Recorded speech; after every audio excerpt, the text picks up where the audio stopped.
Maria, give me a chance. My old lady don't give me no more enough no more. Hello, Age Movie Fanatic Nate, stopping on by. This time I'm coming at you to do one of my famed movie / Blu-ray reviews. Today I'm coming at you to review the movie and Blu-ray of Sleepaway Camp 3 Teenage Wasteland. This, of course, is the Blu-ray / DVD combo that Scream Factory put out in 2015, I want to say. I did manage to acquire parts 2 and 3 from the Scream Factory Blu-rays. The same year, I was so cheap that I ended up, I didn't know if I was going to get them, which was kind of stupid, and then I ended up finding them not long after they were released for previously viewed, and luckily both of them came with the slip covers. So we'll take a look at that after I review the movies. So Sleepaway Camp 3, I think I kind of briefly said it in my review of the Sleepaway Camp 2. I actually grew up with this one for whatever reason. I never really saw 2 when I was a teenager, but I did see this. It might have been when I was a teenager. It might have been that whole situation of when I was younger and a teenager and stuff. I kind of sought out the most recent installment, and maybe it was that. And to be honest, the cover, and I do have the original VHS from 1989 here. I mean, the cover, obviously, to heterosexual male is very, that's probably, the cover is probably the reason why I saw this when I did as a teenager. I mean, the cover is awesome. We'll take a look at a little more of that at the end, towards the end of the review as well. So this one I actually grew up with to a certain extent. I mean, I probably saw it when I was 14 or 15, and enjoyed it from there on out, off and on. I didn't really own it for a while, but eventually so I did grow up with this one. So watching this one, unlike the second Sleepaway Camp, I do have fond memories of just a teenagerhood and being a teenager and stuff like that. So that probably is a little bit of a bias for me in liking this one more than 2, because it's something from my teenagehood, or being younger, if you will. So Sleepaway Camp 3 basically was filmed right after Sleepaway Camp 2, which was kind of a smart thing to do. You might as well knock them all out at the same time while you got the cast. And of course, well, I guess the only cast to really carry over from 2 is Pamela Springsteen. I didn't even mention in my review of Sleepaway Camp 2 that Angela is played by Pamela Springsteen at the time. Well, she's still Pamela Springsteen, but I mean, at the time, Angela was played by Pamela Springsteen, and that's what I meant, the actual, and yes, she is in fact the sister of Bruce Springsteen, so that's kind of a fun fact. I'm sure a lot of you people, I'm sure everyone really watching this review probably knows it anyway, but I was editing the review of part 2, and I'm like, holy shit, how could I not mention, the Pamela Springsteen and her being the, the sister of Bruce, or whatever. So I'm mentioning it now. So basically this one starts in a really weird, just kind of a really random way, where it's just the bedroom of this one quote-unquote sexy camper chick, Maria Nicastro or something like that. Basically she's just living in, I don't know what this is supposed to be, it's probably supposed to be New York. The Sleepaway Camp 2 and 3 were filmed in Georgia, from what I understand. So, but I think that I don't know. The beginning just opens in a sleazy city. I don't know if it's supposed to be New York or what. Probably, but it's just the beginning of this movie is so random, where it just wakes up with this camper Maria. Today's the day I'm going to camp. Both of you, shut up. And it's just this low income, just whatever, underprivileged teen. Just the way they, I guess it's probably realistic. I mean, I've heard, through apartment windows and stuff, talking and yelling and stuff. So maybe this is just the really quick banter they have in the beginning of this movie in the apartment building, when Maria's apartment. It's just kind of funny. But anyway, we cut to her. This is an actual camper. We cut to her just walking with her bags, and then all of a sudden, just for whatever reason, the beginning of this movie is just probably the most random stuff in all, the first 3 Sleepaway Camps. All of a sudden, she's being chased down by a garbage truck, and corners it into an alley and smashes, runs right the hell into her, and we're just like, what the fuck is disgruntled garbage man shit about? But, of course, Pamela Springsteen, aka Angela, emerges from the garbage truck. I don't know what the fuck how the hell Angela's got a garbage truck, or what the fuck the beginning of this movie what the hell it's all about. Like, oh, I can, I can be imagine the writer when he's writing the third one. How the hell, I've got writer's block. How the hell can we start this one? Oh, Angela can chase this one chick down in a garbage truck, smash her and throw her in the back of the garbage truck and smash her up. That's what basically happens. Angela uses the garbage truck, much like a hatchet or a knife or a chainsaw or whatever, as a weapon in this movie, and kills Maria, the camper going to camp. And basically just by chance, Angela's wearing like the exact same clothes and has the exact same wig on. Pamela Springsteen spends this whole movie wearing a wig. To be honest, I think she looks better, Pamela Springsteen looks better in this movie with this wig than she does in the part 2 with her own hair. Of course, that's kind of because this is the first one I saw of her in, and I grew up with this, so then when I later on, in my late teens or early 20s, actually saw the second one, I'm like, ugh, she looks so weird and skinny with, just her normal hair or whatever. But that's the beginning of this movie. Angela replaces...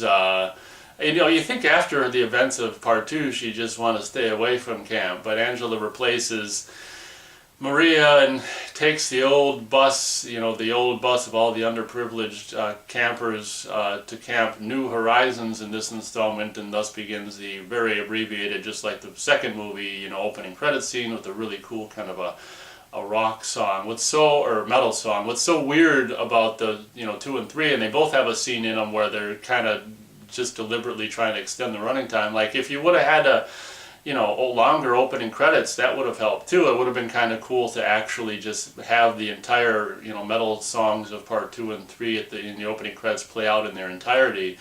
That would have been a way to extend the running time a little longer instead of having to go back, and you probably would have had to do a little bit of a scene later on anyway, but it would have, the scene could have been less, the filler scene towards the end of the movie to make it a feature length could have been a little less long, but it would have been cool to have, like I say, the whole metal song, to be able to listen to the whole metal song versus just like the first part of it or whatever. But so after the very abbreviated opening credits, we now kind of just cut to this it's a kind of a cool way to intro this movie and the situations going on with this movie. The location for part 3 is the same location from the second film, so they're just filming it at the same place, and now it's much more evident that it's fall. It's probably like September/October when they film part 3. It's really got this cool fall look, and to be honest, I really like the fall feel to this movie. It really lends a kind of a different atmosphere than you generally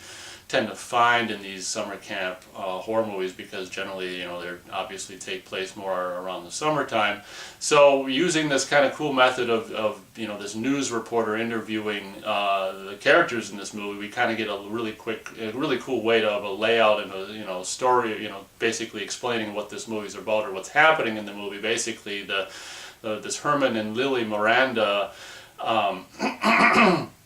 Basically, this is a year after the events of Sleepaway Camp 2, took over the camp, and now they're doing this experiment in sharing, where they're doing this fall retreat, where they're bringing rich kids, privileged kids together with poor underprivileged kids together for an experiment in sharing, to see how well they mix together. And it's just this most it's funny because stupid stuff like this and stupid yuppie or just stupid people, people think of this kind of stupid pointless thing and think they're doing some kind of civic duty or some civic beneficial thing for humanity.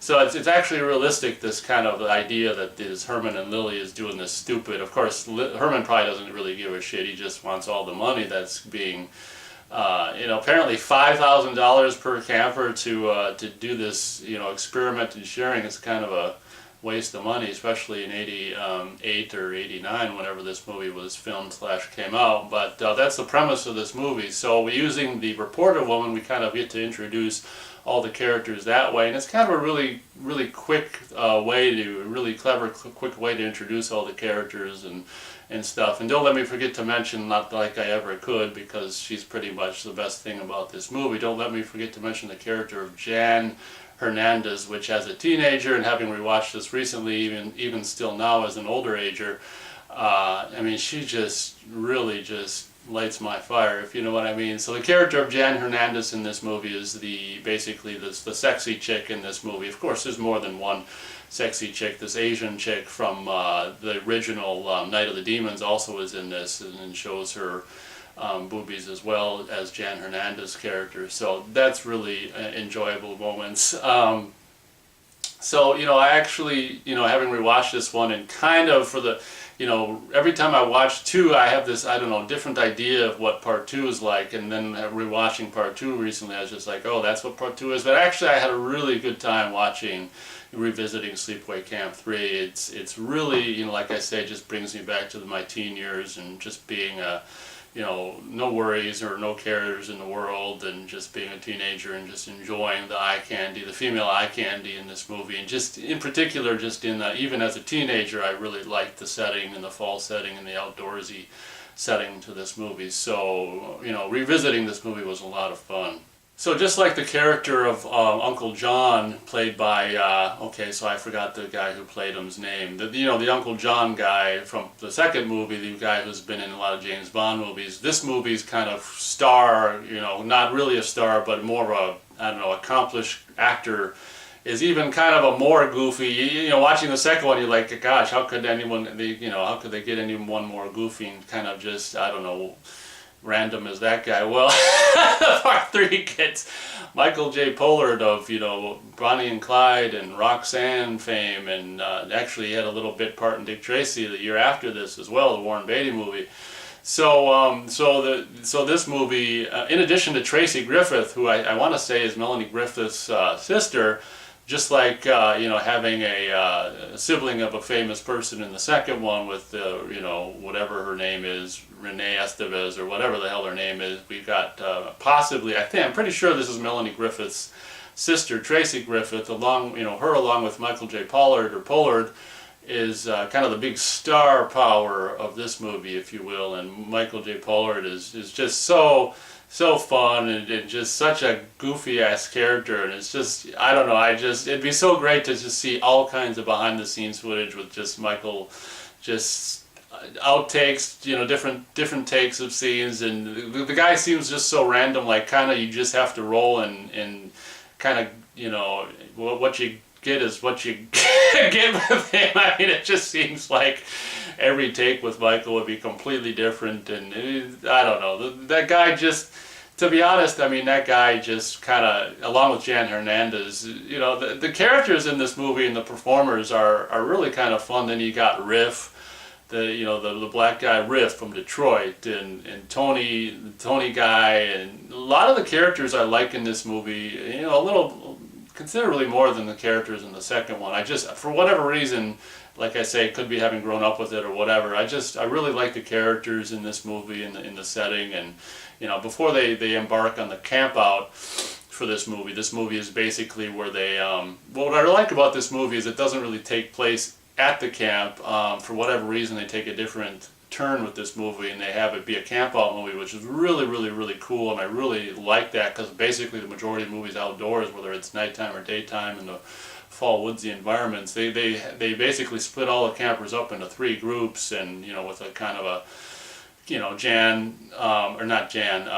Herman will be one group, Lily will be the other group, and this Sean Whitmore from the second movie's dad, cop dad, Barney Whitmore, who looks just like frickin', you know, William Shatner's brother or something like that, is you know, the third counselor guy to take control of, or command or whatever, to head up the third group of camper outers. So that's what happens in this movie. So before they embark on the camp out, they all meet in a kind of a main cabin to, you know, get situated and stuff. And there's this really funny fight between Riff and Tony, where the Riff keeps burping, and Tony's like, "You got a problem?"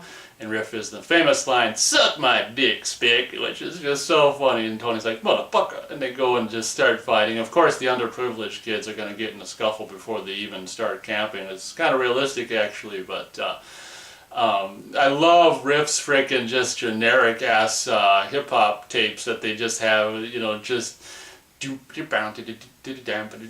this, oh my god, the guy who probably did the music did this, the most generic, just funny ass, just, you know, And some of it, even later on when he's in this tent, has just muffled, like, it's just like rapping, almost just like I think it's deliberately just nonsense because he couldn't think of any words or whatever. But Riff's freaking generic rap tapes are so funny, and it's just, oh my god, I'm just tearing up just thinking about this movie. It's so fun. So with my review of the second Sleepaway Camp movie, I kind of mentioned how I'm not too keen on the pacing of that movie. I felt like it was at times very sporadic, where you just have a kill that was almost over before it started, and then you just cut to the next day. And a lot of times for part two, for me, this pacing is a lot of, really sporadic. And this one, it's just, this one's, seems to be, or for me, plays out, the pacing is a lot better and plays out a lot more organically, where it doesn't seem as forced in the editing as the second one was. I really like the slower, I guess it's kind of got a slower, more relaxed pacing to this movie.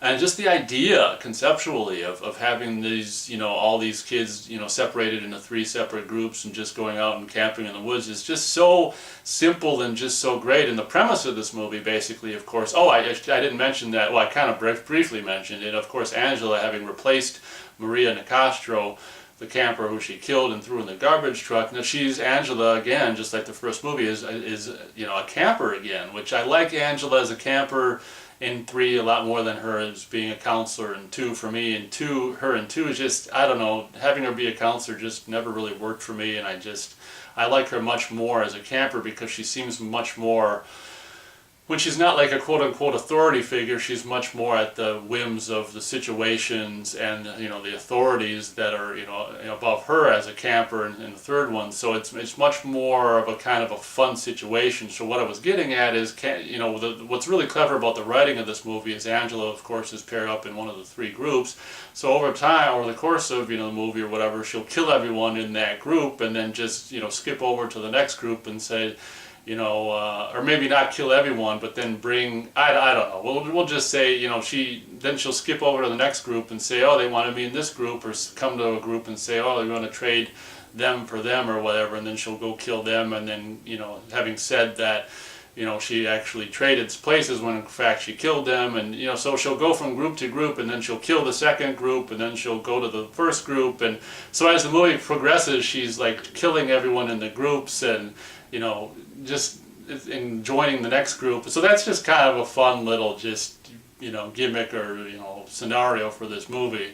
It's just I really like the basically the conception, and this, it's not really a story. That's what I like about the movie. It's just much more of a organic, just linear progression of events instead of more of a, not that the second one had this huge deep plot or anything like that, but I just like the simplicity of the third one.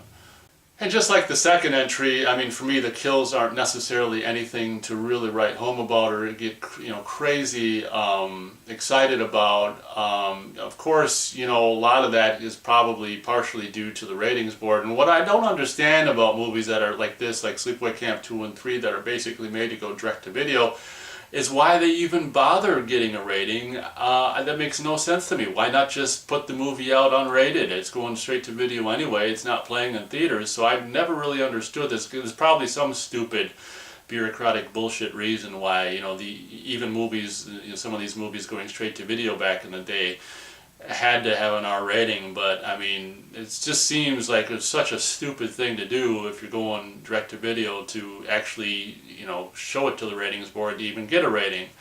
But as you can see in the extras and stuff, I'll talk about the Blu-ray extras. I mean, they do offer the entire, like the work print from VHS source. They do offer a chance to watch the entire work print, so you can actually see all the kills as originally intended.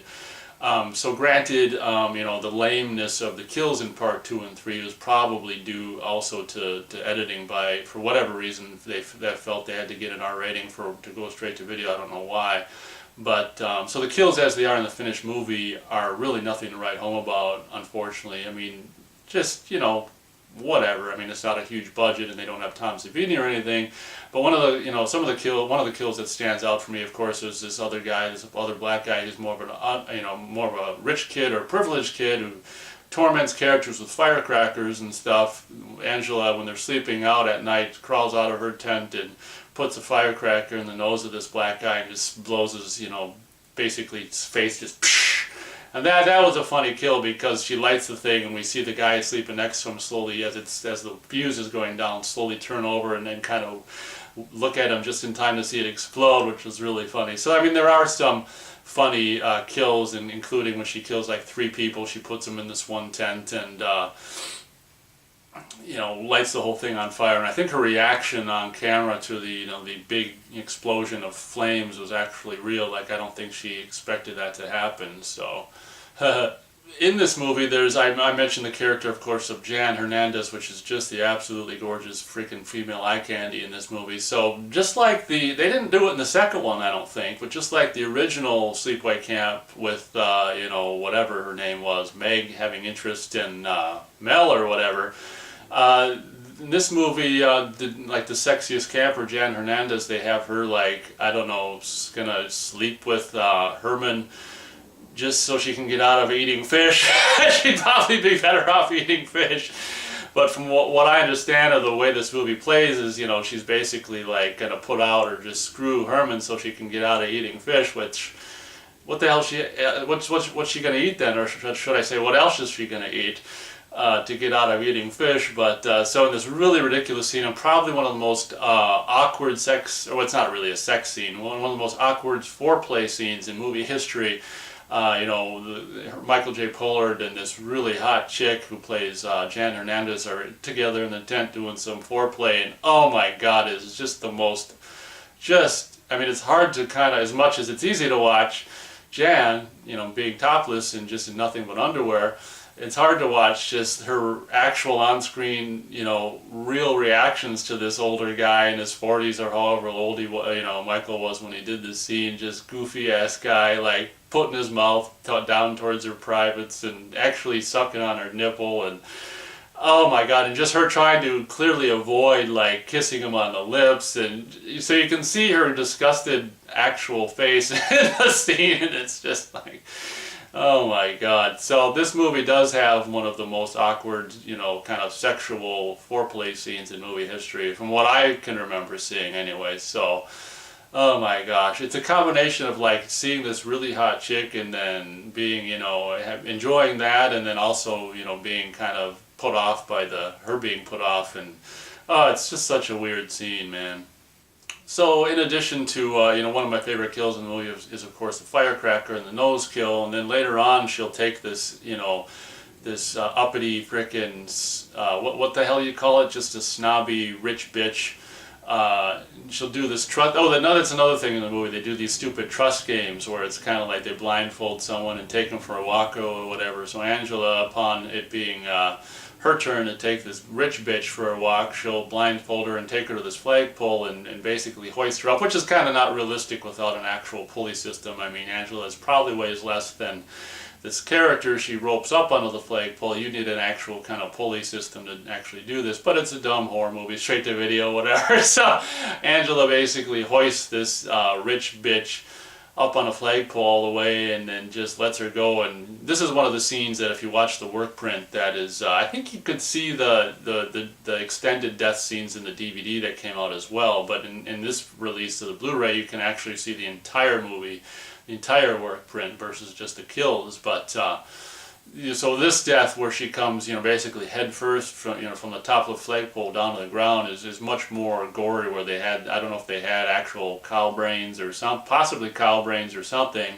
I think some kind of real, whatever animal guts or brains or something in, in the head or whatever. So it's a little more graphic, the uncut work print version. I would definitely recommend checking out or watching the entire work print version in addition or after you do watch the movie, because it's kind of interesting to see the movie work in progress. But the flagpole scene is definitely, like along with the firecracker scene, one of my favorite kills in the movie. It's kind of original, even though it might be completely unrealistic. It is original.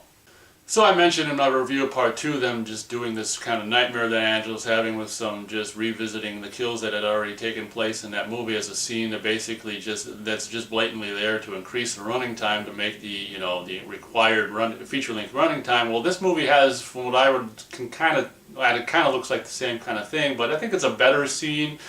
A scene that actually, if it is something to just extend the running time, it at least does a little more than that, where Angela goes back in this kind of poignant scene. So I like this. If this scene is in fact to make the movie longer, I like this one more than the dream scene of the second movie, because it does do something kind of poignant, where Angela brings the trash back into the cabin, or the main camp area, and just it's all empty because everyone's on a camp out, of course, and she just goes in there and has flashbacks from the year prior when she was a counselor. And I don't know why she's got these memories of everyone liking her. Maybe it's just what she'd like to remember, because that really never happened in the second movie. But these flashbacks of her singing I'm a happy camper from the second movie, of course, when I saw this originally, she looks so weird without the wig on from the footage from part 2. I was like, gosh, what the, it looks weird. So what's kind of interesting, and just actually talking about it right now, is that it is kind of a scene where the character, instead of remembering what was the reality of the year prior, she's kind of does have all these this memories of everyone basically liking her. And what's really weird is there's some footage, I don't know if it's just footage they didn't include in part 2 or they cut out, but there's some extra footage that wasn't seen in part 2, which makes it this scene even less of a more interesting to see, because unlike the second one where we're just seeing replays of what's already in the first movie, or in that movie itself, we're seeing possibly deleted scenes from part 2 where she's just kind of doing the thing where she's like, you like me, you really like me, and this other dialogue where she's like, I can remember being bullied when I was at camp, but now, Camp Rolling Hills is the best, and all this footage, or all this dialogue that wasn't included, or some that wasn't included in the second movie. So this scene, although it's probably there just like the scene in part 2, probably just to extend the movie to make it the required feature-length running time, is kind of poignant, and shows that Angela isn't isn't completely nothing but a crazed killer, but that she actually does have some feelings, and I don't know, it's just kind of a little more of a poignant scene than the nightmare scene from the second movie. So I wanted to mention that as well. So yay. Yeah, so it's kind of cool how Riff, it's not a big deal, but it's kind of cool how Riff is killed in this movie, where Angela throws the character's constantly listening, of course, to these rap tapes and stuff, so his demise is him in the tent looking at a frickin', nudie magazine with the rap tape playing, of course, and it's a pretty good idea for, then Angela, towards in the beginning of the movie, or later on, when she goes into the pantry or whatever, she sees a tape recorder and presses it. So maybe that's what she uses to make the rap tape. Because I was going to call the movie and call the movie's problem and say, well, how the hell she make the rap tape? When then they kind of showed that she's got access to a tape recorder. So never mind. But anyway, Angela makes a really quick kind of just rap thing. So she throws the rap tape in for Riff to play, and he plays it, and it's really, I can't remember it, of course. It's really short, but where she's like, you got no style, you got no class, and whatever. All you do is fight and swear. So say your prayers, make amends, because your life story is about to end. That's like the last half of the rap or whatever. So, but that's so cool to have him, play that. And he's like, what the fuck? And then the character of Riff is so funny. The guy, incidentally, who played him was like nothing like it, and from what I understand, he wanted to actually play the other black guy because he wasn't anything like Riff, but he pulls it off so great, it's just so funny. And then she undoes the tent, and it all comes down at him, and he's like, what the fuck, I'm gonna kill you, you fuckhead, and basically she takes a tent spike and hammers it into his hand, and then kills him with another tent spike. So that's kind of a cool summer camp horror movie kill, which again is extended a little bit in the work print version, also featured on the Blu-ray release. So, oh gosh, there's this other character I forgot about. This one, what the hell's his name? I don't know if I can remember his name, but it's the guy who likes Rambo Part 3 is his favorite movie of all time. But this guy is, oh my god, the guy who plays this guy is so great. He's just such a freaking geek or whatever, but he's got a thing for Angela, and they do this thing which is really cool in the movie where she ties his hands behind a tree, and he thinks they're gonna have sex, or he's gonna do something to him, or well, she is gonna do something to him, but not what he had in mind. But the guy's just like, oh, I really appreciate this. You know, it's not that I don't want you to think I don't respect you as a person, because I do. I think you're really neat. And it's just like, oh my gosh, and don't tell anyone about this. If the wrong person found out, I could lose an election someday. This guy is so freaking Bobby Stark. That's the guy's name. But one of my favorite kills, maybe one of the best ones in this, which is also extended in the probably every kill is probably extended in the whatever it's called, the work print version, where she ties his hands behind the tree and then ties it to a rope that's attached to a Jeep Wrangler, and she drives off, and it's actually Barney Whitmore's Jeep, and drives off and basically pulls his arms out, which is really more graphic in the uncut version, because you can see the blood splurting out of his arm sockets and all this kind of stuff. But towards the end of the movie, after he's actually killed everyone, and actually kind of cool that towards the end of the movie that Barney Whitmore, of course, realizes that he's been camping all weekend with the guy, Angela, the guy, well, he was born a guy, but Angela, the guy who, now having had a sex change, the guy / girl who killed his son a year prior, realizes it, and in kind of a cool scene where he's actually what's so funny about this movie, and it's kind of a little bit of a twist, is it's a handgun, or a gun isn't really a kind of a horror movie weapon. And Riff, of course, had the gun, brought the gun to camp, and is revealed later on in the movie. And so Angela, of course, gets a hold of that, and in a very kind of a scene that's a little kind of a, I don't know, wink to the audience, like this isn't like a horror movie, slasher movie kill. Angela actually guns down Barney's dad with 3 shots in point blank range with Riff's gun, which is a kind of a funny just wink at, like, oh, we can do non-horror movie kills in this. It's just such an anti-horror movie kind of a kill, just being killed with a gun, which I kind of, I don't know if it's a deliberate kind of a joke or a play on horror movies, but that's how I kind of see it, as just being like, oh, here's a one of the final kills in the Sleepaway Camp original trilogy, if you will, is just a gun or kill by handgun, which is just so anti-horror movie. It's just kind of funny. But just like killing Sean Whitmore a year prior, and the next year, kind of sad in a way. For more of you feely or whatever kind of viewers like me, who just kind of can get emotional about certain things. It's kind of sad to see him gunned down. It's not really enjoyable or fun, actually, the more I think about it. I'm not going to start crying, but yeah, the death, unlike most of the other kills in the movie, that I will say that the death of Barney Whitmore isn't really enjoyable. So the movie, what I was saying is the movie, it involves a lot of trust games throughout the course of the movie, and what's really cool is when finally she basically has everyone killed except for one thing I didn't mention throughout the course of the movie is this Tony guy, and I can't remember her name, but the character, but the redhead chick, the sister of Tracy Griffith's character, and this Tony character get together and get all sweet on each other and have some off-camera sex and stuff like that, presumably anyway.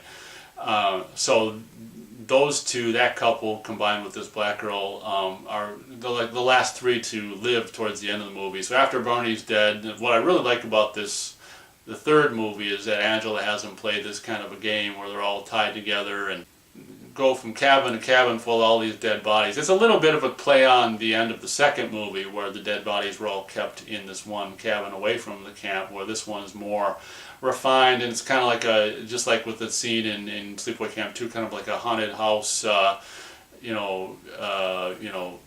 attraction or something, where there's I think 2 or 3 cabins with dead bodies with all the victims from this movie in it, where these characters run from cabin to cabin to try to find, is it Martha or Marcia, I think is possibly the name of the redhead chick, Tracy Griffith's character, and they got to run tied together from cabin to cabin in a certain amount of time to find her, before the time runs out, or they're all dead or whatever. But they of course end up finding her, and Oh, never mind.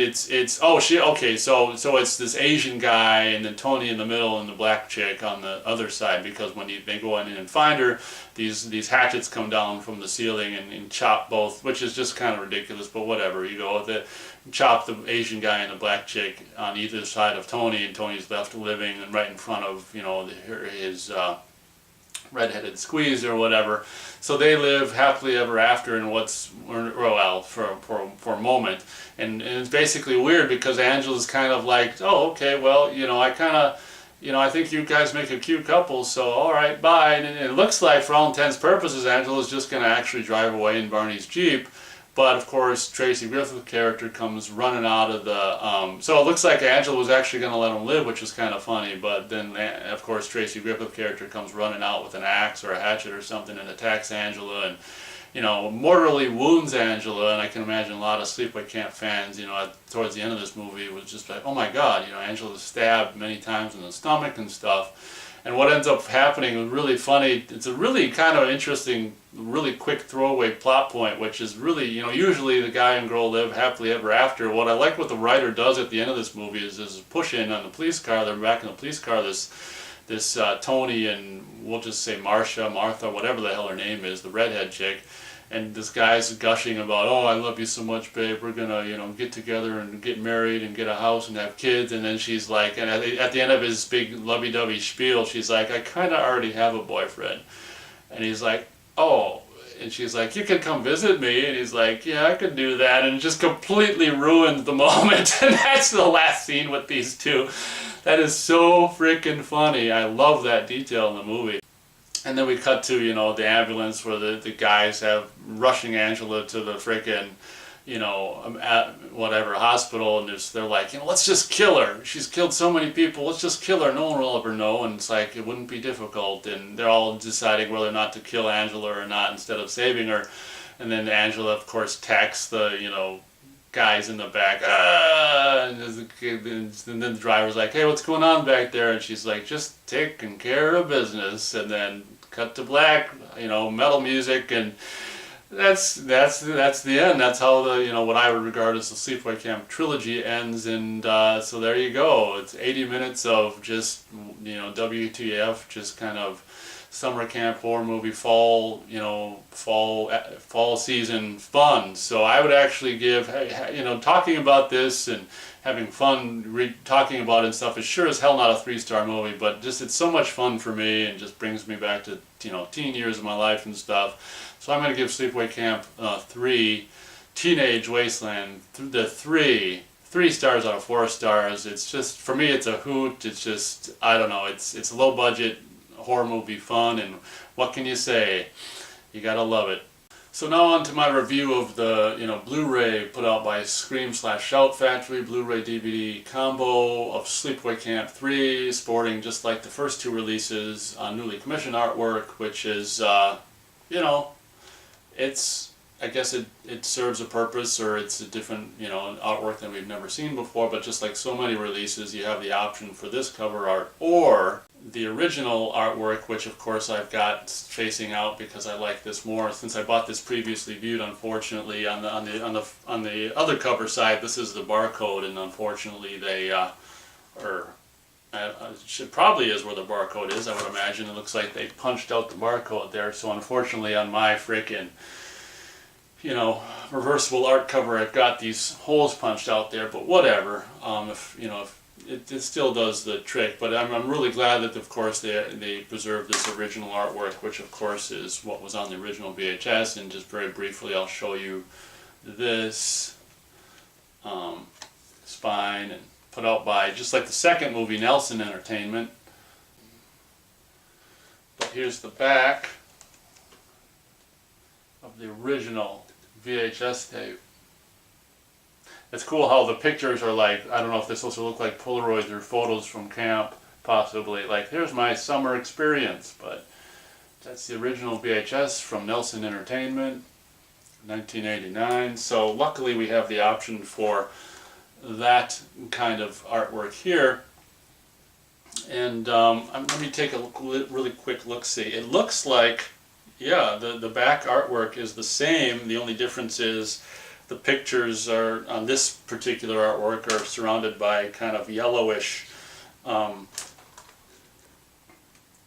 color, whereas the other cover is surrounded by a reddish cover. But just like I did with the Blu-ray review of the second movie, I'll just put a shot of the actual menu on the TV, because this is one of the, on the back here, it doesn't say, and I don't think it says everything, it just says "and more," so I'll put a shot of the actual menu from the Blu-ray on here.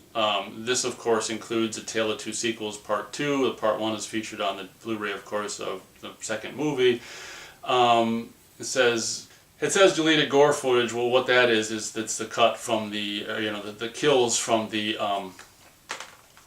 work print version, of course. I mean, and one of the coolest details about this Blu-ray is, like I said, be able to watch the entire work print version from source, unfortunately from VHS, but being able to watch the entirety of that. And as you can see, like there's throughout the movie, that's why I would recommend watching the whole thing, because throughout the movie there's really small bits and pieces of stuff that the final version, of course, they cut out. So there's really small throughout the movie glimpses or extra little bits and stuff, including, of course, all the kills in their original intended uncut form. But talking about the image quality, just like the second movie, the Blu-ray of the Sleepaway Camp 2, the image quality on this is absolutely fantastic, retaining just absolutely beautiful film grain. And like I said, when Sleepaway Camp 2 and 3 were coming out, I remember them talking about, I read somewhere, I don't know if it's true, that like the negatives or the film elements are like lost or something like that, which makes no sense to me, because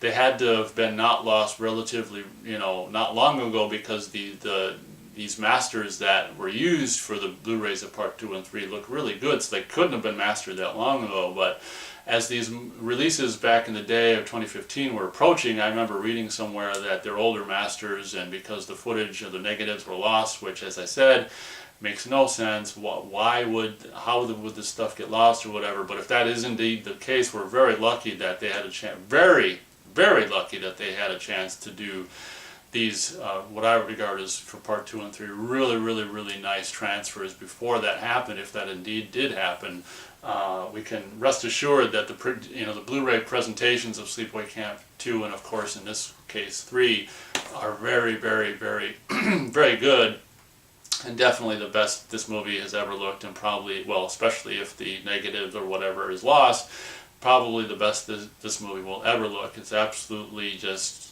a thrill to be able to, experience this movie from my teen years in this kind of quality. In a lot of ways, Sleepaway Camp 2 and 3 really don't deserve to look as good as they look in their Blu-ray releases, so it's an absolute thrill to be able to experience these movies this way. So I think that pretty much about does it for my review of Sleepaway Camp 3 Teenage Wasteland and the Blu-ray/DVD release from Scream/Shout Factory. Thank you very much for watching this review, and as always, we'll catch you on the next one. Sleepaway Camp 3. I like that movie.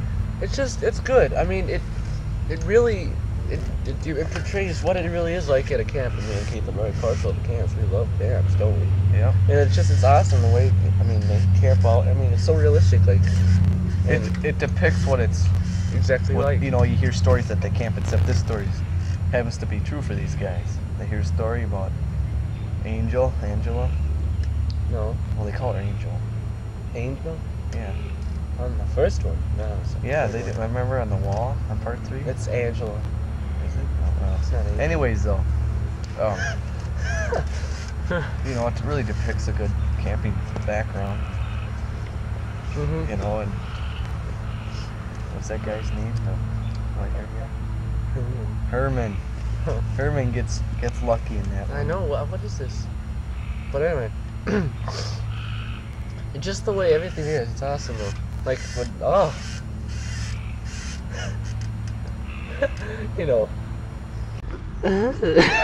Marlene, don't give me none no more. Don't give me more none no more. Why would you want her to anyway? I don't know. I'd rather take her. You sound like some pretty boy. I'd rather take it. What happened to this?